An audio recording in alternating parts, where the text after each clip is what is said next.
A Retrieved Reformation by O. Henry. Introduction. This short story by O. Henry, whose real name was William Sidney Porter, describes the events which lead up to the reformation of an ex-convict. The story starts out where the police and the crooks were kind of in league with each other as long as they weren't violent, and it winds up in an interesting way with a little twist about that in the end. There is a reformation by the lead character here, Jimmy Valentine.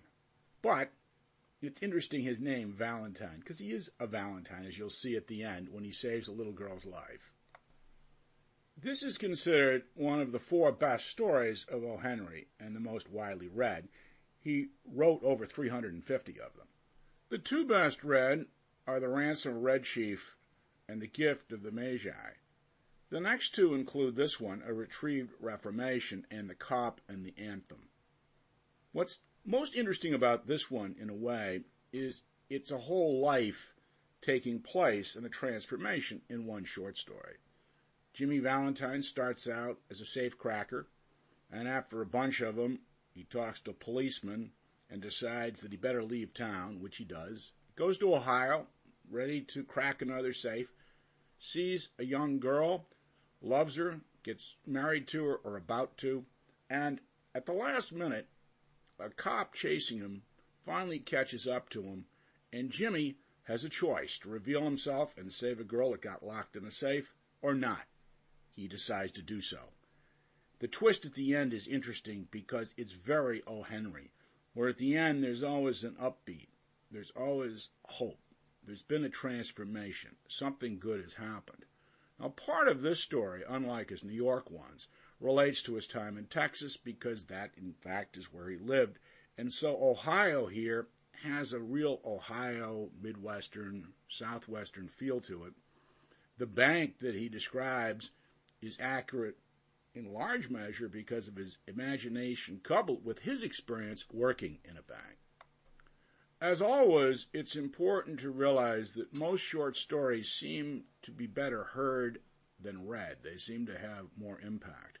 We've tried with simply to allow that to happen and occasionally replace a word, a connective here or there, so the listening is a little bit easier. Also, all of our stories have either an introduction or an afterword, or both, depending on the appropriateness. They're spoken, and they're meant to be that way. They're not written text. And the purpose of that is so you can feel the liveness of the listening, not a different media format, which is writing and text, which is quite different.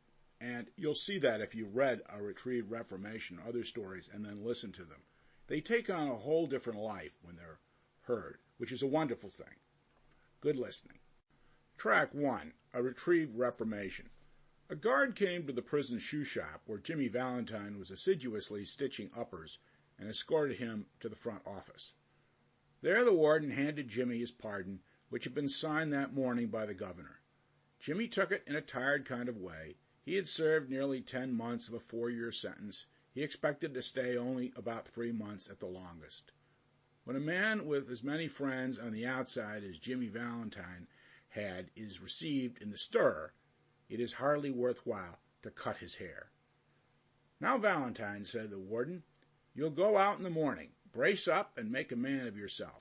You're not a bad fellow at heart. Stop cracking safes and live straight. Me, said Jimmy in surprise. Why, I never cracked a safe in my life. Oh, no, laughed the warden, of course not. Let's see now. How was it you happened to get sent up on that Springfield job? Was it because you wouldn't prove an alibi for fear of compromising somebody in extremely high-toned society? Or was it simply a case of a mean old jury that had it in for you?